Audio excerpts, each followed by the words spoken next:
Sa isang baryo sa gitna ng kagubatan, makikita si Tio Ori, ang matandang bantay ng gulat. Maraming kwento ang kanyang isinasalaysay tungkol sa mga hayop, lalo na tungkol sa huling agila na balot ng hiwaga. Ang huling agila. Sino ba sa inyo ang nakakita na? Yo, totoo po bang may agila pa? Pero sabi ni Lina, wala na raw. Napakahirap ng makakita, Tio Orly. Pero naniniwala akong hindi pa ito ang katapusan ng kanyang lahi. Sa kabilang bahagi ng baryo, abala si Mang Cardo at Kiko sa kanilang negosyong panggubat. Isang araw, dumating si Lisa mula sa Maynila upang bumisita. Lisa, anong dala mo sa baryo ngayon?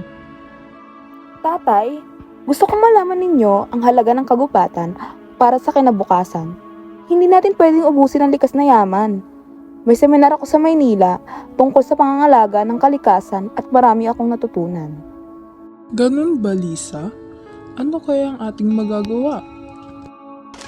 Sa pagtatapos ng araw, nagpunta si Kaloy at Lina sa mataas na bahagi ng gubat. Umaasang makakatagpo muli ng huling agila. Kapag makakita muli tayo ng agila, ano kaya ang sasabihin nito sa atin? Siguro'y magpapasaklolo ito sa atin.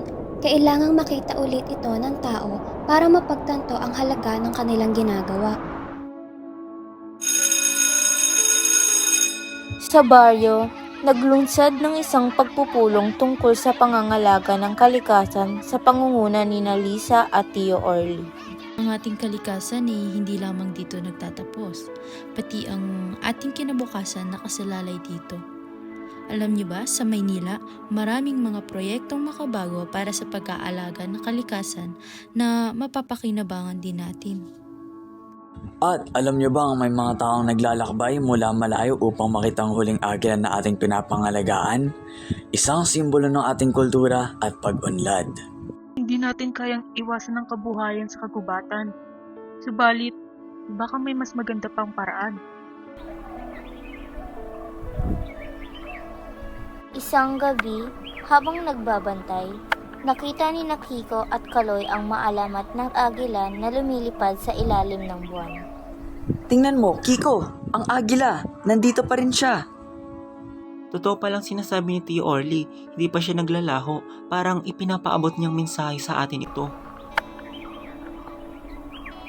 Ano kaya ang ibig sabihin nito, Kiko? Siguro'y paalala ito na dapat nating pagtuunan ng pansin ang kalikasan bago maging huli ang lahat.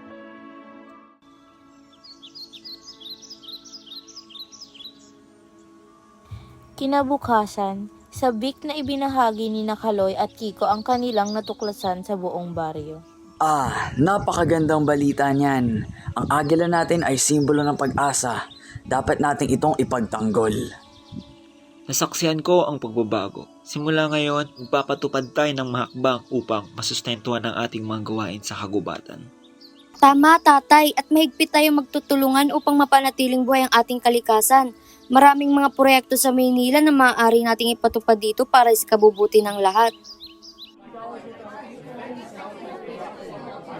Nagkaisa ang kanilang baryo sa layuning mapanatili ang kalikasan at alagaan ng bawat nilalang, tulad ng agilang sumasalamin sa kanilang kasaysayan. Parang noong nakita natin ang agila, doon ko naramdaman ang sinseridad ng ating misyon. Sa ating pagkakaisa at pagmamalasakit, patutunayan nating hindi kailanman mawawala ang pag-asa.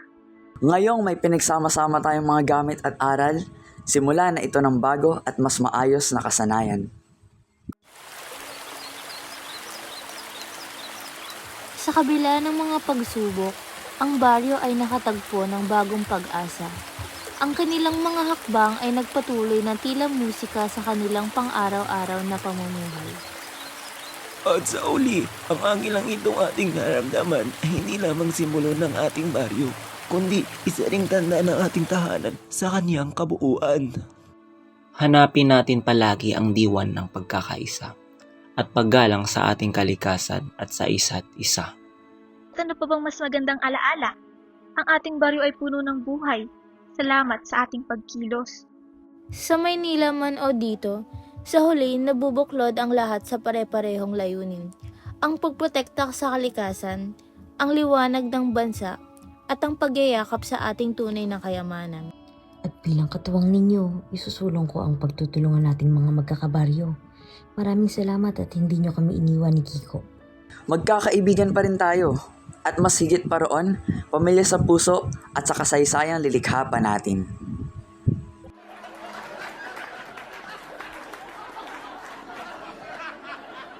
Sa pagkakaisa ng kanilang layuning mapanatili ang kalikasan, ang baryo ay nakagawa ng pagbabago na bumabalot sa kanilang kasaysayan. Mula sa limitasyon patungo sa pagkakataon, patunay ito na ang bawat nilalang ay may gampanin sa malawak na kalikasan. Hanggang sa huli, ang baryo at ang huling agila ay magkatuwang na magbabago at bumubuo ng kwento para sa mga hinaharap.